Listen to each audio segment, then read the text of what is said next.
Bismillahirrahmanirrahim. Assalamu alaikum class. Let's start the 6th lecture. In the previous lecture, we have studied properties of mean.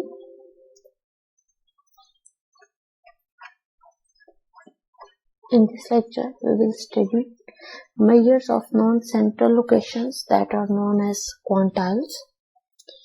What are measures of non-central locations or the quantiles? Quantiles are cut points dividing observations in a sample into continuous intervals of equal size. There is one fair quantile, then the number of groups created. Quantiles आपके पास क्या हैं? ऐसे तमाम measures जो data set को equal parts में divide करते हैं, but they are not central parts. जैसे हमने मीडियन पढ़ा, मीडियन हमारे पास डेटा सेट को 2 इक्वल पार्ट्स में डिवाइड करता है, लेकिन median is a central location, वो सेंटर में ला करता है.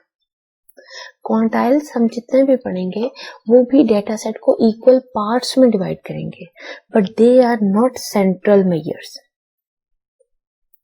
जैसे हमने मीडियन देखा कि डेटा सेट को 2 इक्वल पार्ट्स में डिवाइड कर रहा था, तो टोटल नंबर ऑफ जो मेजर्स थे वो कितने थे? 1. अगर 2 पार्ट्स में डिवाइड कर रहा है तो वो 1 मेजर है. तो यहाँ पे भी यही बात कर रहा है, there is one fewer quantile than the number of groups created. आपने जितने ग्रुप्स क्रिएट करने हैं उससे एक कम क्वांटाइल होगा. There are basically 3 types of quantiles. First one is quartile, second one is deciles, and the third one is percentiles. What are quartiles? A quartile is a type of quantile which divides the number of data points into 4 equal parts. Quartiles हमारे पास ऐसे measures हैं जो data set को 4 equal parts में divide कर रहे हैं. जब क्वार्टाइल्स हमारे पास डेटा सेट को 4 इक्वल पार्ट्स में डिवाइड करें तो ये टोटल मेजर्स कितने होंगे? हम 4 पार्ट्स में डिवाइड करें, 4 ग्रुप्स में डिवाइड करें, तो there will be 3 quartiles. Quartiles को हम क्यू से, कैपिटल क्यू से रिप्रेजेंट करते हैं, ठीक है, और सबस्क्रिप्ट में हम उसकी पोजीशन लिख देते हैं. तो हमारे पास कितने क्वार्टाइल्स हैं? 3, क्योंकि हम 4 पार्ट्स में डिवाइड करें. Q1, Q2 and the Q3. Okay. Q1 is a first quartile or we say lower quartile. Q2 is a second quartile or we say central quartile. And Q3 is a upper quartile or the third quartile. हमने पढ़ा कि 4 equal parts में divide करते हैं. जब हमारे पास data set 100% है, जब हम 100% डेटा को 4 इक्वल पार्ट्स में डिवाइड करेंगे तो हर पार्ट में हमारे पास कितने परसेंट डेटा होगा? 4 इक्वल पार्ट्स में डिवाइड कर रहे हैं तो हर पार्ट में हमारे पास कितने परसेंट डेटा होगा? 25% data. Not 25 observations, 25% observations, 25% data points. Okay, it means if this is some data set, then and we have cut it from 3 points, dividing it into 4 equal parts. This is the lowest point of the data set, minimum point of the data set, or the lowest point of the data set. This is the maximum point of the data set. And these are the quartiles. Q1, Q2 and the Q3. Now,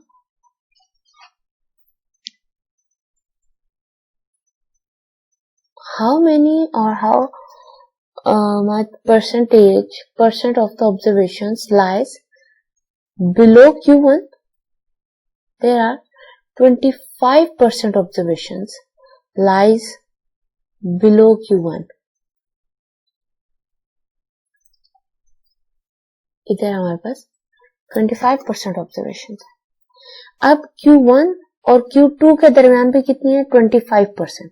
तो जो total हमारे पास Q1 से Q2 तक observation है वो कितनी होंगी? 50%। इसी तरह Q2 से Q3 के दरमियान हमारे पास कितने परसेंट ऑब्जर्वेशन है? अगेन 25%। तो हमारे पास मिनिमम पॉइंट से लेकर Q3 तक कितने परसेंट ऑब्जर्वेशन होंगी? 75%। सिमिलरली Q3 से मैक्सिमम पॉइंट तक हमारे पास कितने परसेंट ऑब्जर्वेशन है? 25। तो मिनिमम पॉइंट से मैक्सिमम पॉइंट तक टोटल हमारे पास कितनी ऑब्जर्वेशन अकर करेगी? 100% ऑब्जर्वेशन। ठीक है। Q2 is equal to the median. ये मीडियन के इक्वल होता है क्योंकि यहां पे भी हमारे पास ये ऐसा पॉइंट है जिससे बिलो नंबर ऑफ ऑब्जर्वेशंस है 50% और इससे अबव हमारे पास ऑब्जर्वेशन है 50%। ग्राफिकली अगर हम इसे रिप्रेजेंट करें, ये हमारे पास ग्राफ है of some distribution and we are dividing this distribution in 4 equal parts. 1, 2, 3, 4. Each part contain 25% observations. इस पूरे पार्ट में 25% observations lie करें। This is the minimum point of the data and this is the maximum point of the data. Okay. तो lower quartile से below कितने percent observation है? 25%। First और second quartile के दरमियान में कितने परसेंट ऑब्जर्वेशन है? 50%। Q2 से बिलो कितने परसेंट ऑब्जर्वेशन है? 50%। Q2 से अबव कितने परसेंट ऑब्जर्वेशन है? 50%। Q3 हमारे पास डाटा सेट का एक ऐसा पॉइंट है जिससे बिलो 75% ऑब्जर्वेशन है और अबव 25% ऑब्जर्वेशन है। Okay. In the second figure, you can see interquartile range. What is interquartile range? Difference between third and the first quartile is the interquartile range. It is actually the measure of dispersion we will study in next topic. Now, deciles. What is deciles?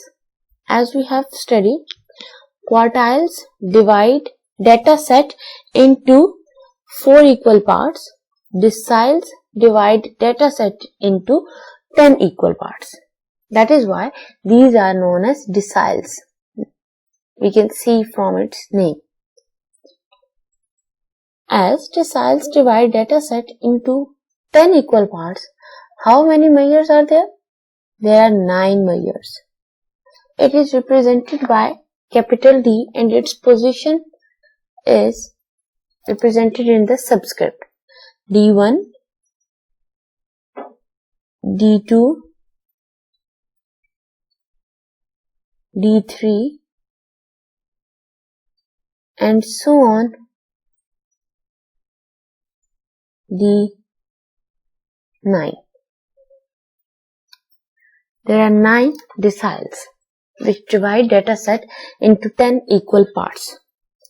When they are dividing data set into 10 equal parts, then it contains 10% observations in each part.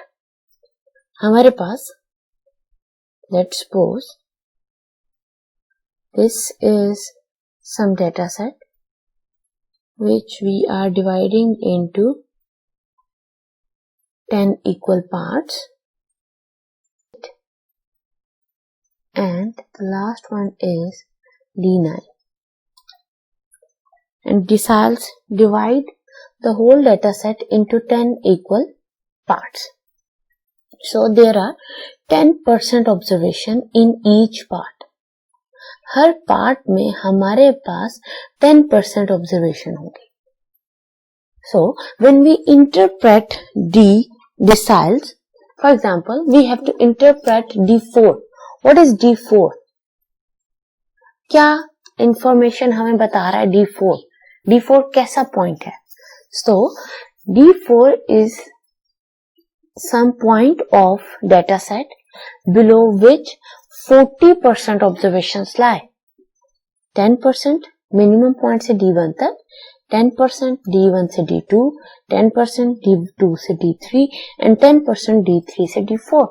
तो total हमारे पास D4 से below कितने percent observations लाई कर रहे हैं? 40%.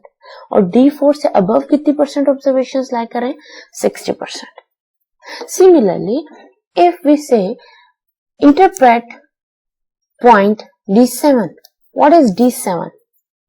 D7 is such a point in data set below which 70% observations lie and 30% observations above that point. Okay. Again, D5 is a median. This is equivalent to the median because 50% observations lies below this point and 50% observations lies above this point. This D5 and median are the same. Okay. Now the last quantile is the percentile. Percentile is a measure used in statistics indicating the value below which a given percentage of observations in a group of observations fall. For example, the 90th percentile is the value below which 90% of the observations may be found equivalently. 10% of the observations are found above 90th percentile. Quartiles हमने देखा data set को 4 equal parts में divide करता है. Deciles data set को 10 equal parts में divide करता है. और percentile, as we can see from the name, percentile हमारे पास डेटा सेट को 10 इक्वल पार्ट्स में डिवाइड करता है. जब डेटा सेट को 10 इक्वल पार्ट्स में डिवाइड करता है तो ये टोटल हमारे पास कितने मेजर्स होते हैं? 99 मेजर्स. रिप्रेजेंट करते हैं हम इसको कैपिटल P से. सबस्क्रिप्ट में इसकी प्लेस आती है P1, P2 and so on. ये हमारे पास जाता है P99 तक. 99 मेजर्स होते हैं हमारे पास. ये जब हमारे पास डेटा सेट को 100 इक्वल पार्ट्स में डिवाइड कर रहा है तो हर पार्ट में हमारे पास कितने परसेंट ऑब्जर्वेशंस होंगी? 1% ऑब्जर्वेशंस. ग्राफिकली हम तीनों मेजर्स को देखते हैं. अब देखिए, हम यहाँ पे परसेंटाइल्स में 10 की प्लेसेस पे परसेंटाइल्स को रिप्रेजेंट कर रहे हैं. P10, P20, P30, P40, P50, P60, P70, P80, P90. आपके पास P1, P2, P3, P4, 10 तक सारी परसेंटाइल्स एग्जिस्ट करती हैं. ठीक है. फॉर एग्जाम्पल, मेरे पास अगर सम परसेंटाइल है P87, तो क्या इंटरप्रिटेशन है इसकी? क्या पॉइंट है ये? P87 is a point of the data set below which 87% observations lie. Okay. These are the interpretations which are very important to remember. Now, we will learn how we will calculate quartiles for ungrouped data.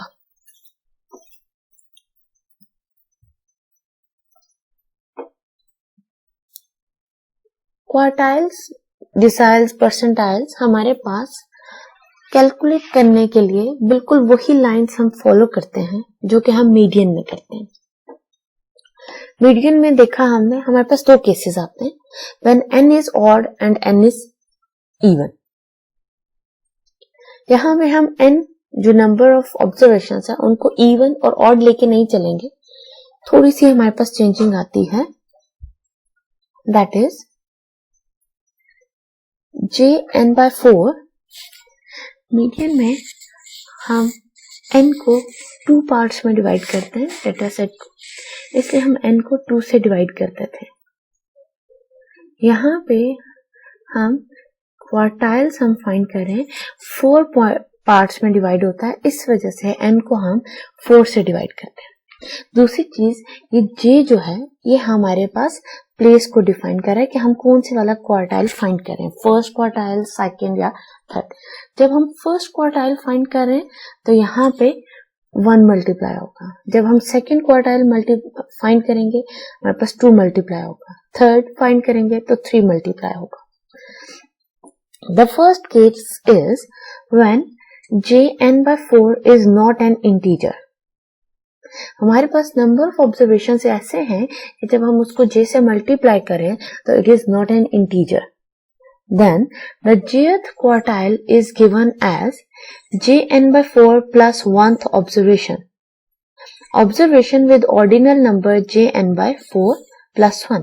बिल्कुल ऐसे ही जैसे हमने median में किया, जब हम n/2 करते थे, when n is odd, जब n odd होगा तो फिर हमारे पास क्या आता था, इंटीजर नहीं आता था, डेसिमल नंबर आता था। फॉर एग्जाम्पल अगर मेरे पास 9 है तो 9/2 क्या आता था हमारे पास, a decimal number, that is 4.5। तो यहाँ पे जब हमारे पास इंटीजर नहीं आ रहा था इन मीडियन, तो हम क्या करते थे, n/2 plus 1th observation lies at n/2 plus 1th place। तो यहाँ पे n/2 की जगह क्या आ जाएगा, jn/4 plus 1। ठीक है, when jn/4 is an integer, then जैसे हमने मीडियन में देखा, जब हमारे पास n/2 हम फाइंड करते थे, n/2 और n हमारे पास इवन हो, फॉर एग्जाम्पल 10 है तो क्या आ जाता था, that is 5, this is an integer. जब इवन था तो हमारे पास जो मिडिल की 2 ऑब्जर्वेशंस थी उनकी एवरेज, उनका मीन जो है वो हमारे पास मीडियन होता था। यहाँ पे भी when jn/4 is an integer, जब आपके पास वो इंटीजर होगा तो फिर jth क्वार्टाइल किसके इक्वल है, Qj is equal to average of 2 observations with ordinal number jn/4 and jn/4 plus 1। हमारे पास वो ऑब्जर्वेशंस जो jn/4 पे है और जो jn/4 plus 1th प्लेस पे है, इन दोनों की जो एवरेज होगी, इन दोनों का जो मीन होगा वो हमारे पास क्या होगा, क्वार्टाइल। हम देखते हैं एग्जांपल में कि how we will calculate Q1 and Q3 of the given data. ये हमारे पास डाटा सेट है। सबसे पहला काम, जैसे हम मीडियन में करते थे, डाटा सेट को असेंडिंग ऑर्डर में अरेंज कर लेंगे। हमने डाटा सेट को जब असेंडिंग ऑर्डर में अरेंज कर लिया, n है हमारे पास 10। फर्स्ट हम क्या देखेंगे कि क्या ये हमारे पास केस 1 में लाई कर रहा है और इन द केस 2। Q1 अभी हम कैलकुलेट कर रहे हैं तो n/4 हमारे पास क्या आ जाएगा, 10/4।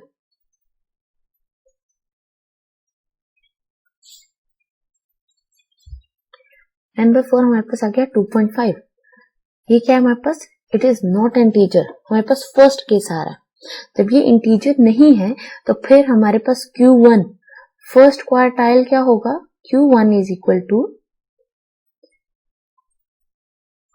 n/4 /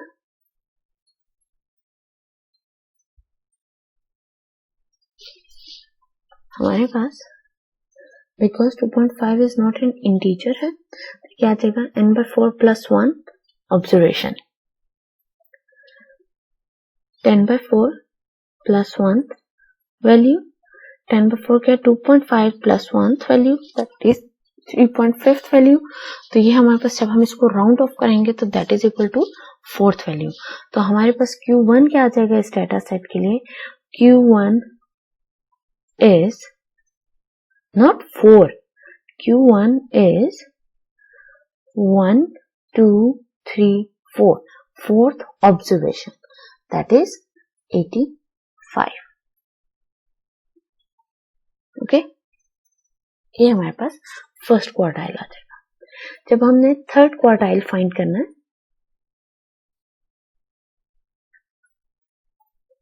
फिर हमारे पास क्या हो जाएगा, जब हम थर्ड क्वार्टाइल फाइंड करना है तो हम 3n/4 कैलकुलेट करेंगे। ठीक, तो ये क्या आ जाएगा 3 × 10 divided by 4, which is equal to 7.5, which is again not an integer। okay, जब ये हमारे पास इंटीजर नहीं है तो ये हमारे पास आ जाएगा, अगेन इसमें हमारे पास फर्स्ट फॉर्मूला यूज होगा, that is 3n/4 plus 1th value,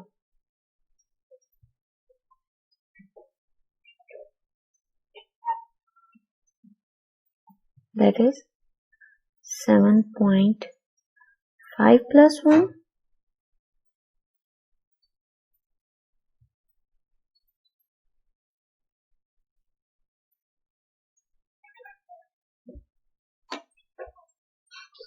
that is 9th value। So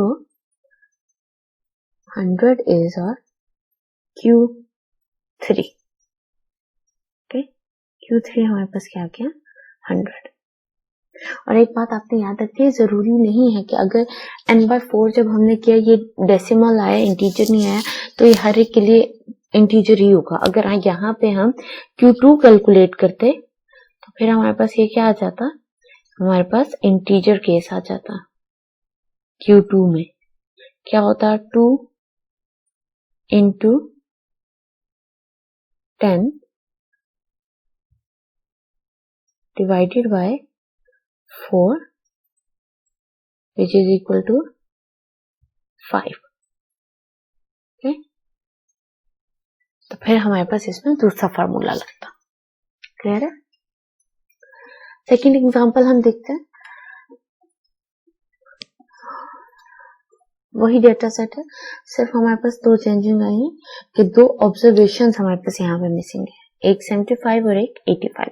तो हमारे पास जो नंबर ऑफ ऑब्जर्वेशन यहाँ पे होंगी वो क्या होगी 8।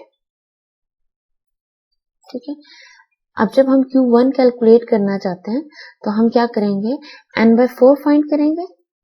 तो n/4 हमारे पास अगेन जो है वो क्या आएगा, नॉट इंटीजर आएगा, और हम वही अप्रोच यूज करके इसको कैलकुलेट कर लेंगे। सॉरी, n/4 हमारे पास इंटीजर आएगा, 8/4 इज इक्वल टू 2। तो ये हमारे पास Q1 क्या आ जाएगा, Q1 इज इक्वल टू, ये हमारे पास क्या आ जाएगा n/4 value plus n/4 plus 1th value. तो n/4 हमारे पास क्या है, second value plus third value.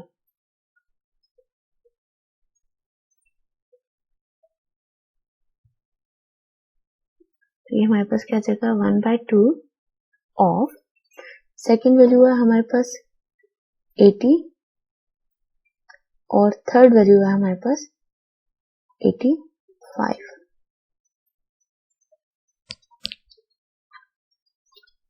तो हमारे पास फर्स्ट क्वार्टाइल क्या आ जाएगा 82.5। इसको सम करके इन दोनों वैल्यूज को हम 2 पर डिवाइड कर देंगे तो ये हमारे पास क्वार्टाइल आ जाएगा। Okay, similarly we can calculate Q3। To calculate deciles and percentiles for ungrouped data, we follow the same layout, same procedure।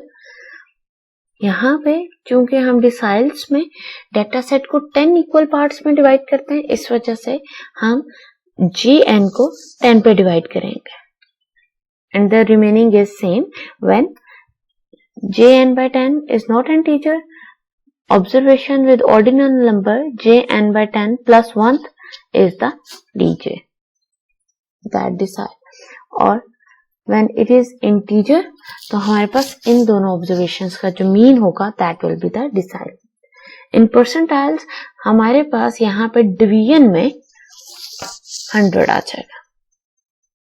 Okay, thank you.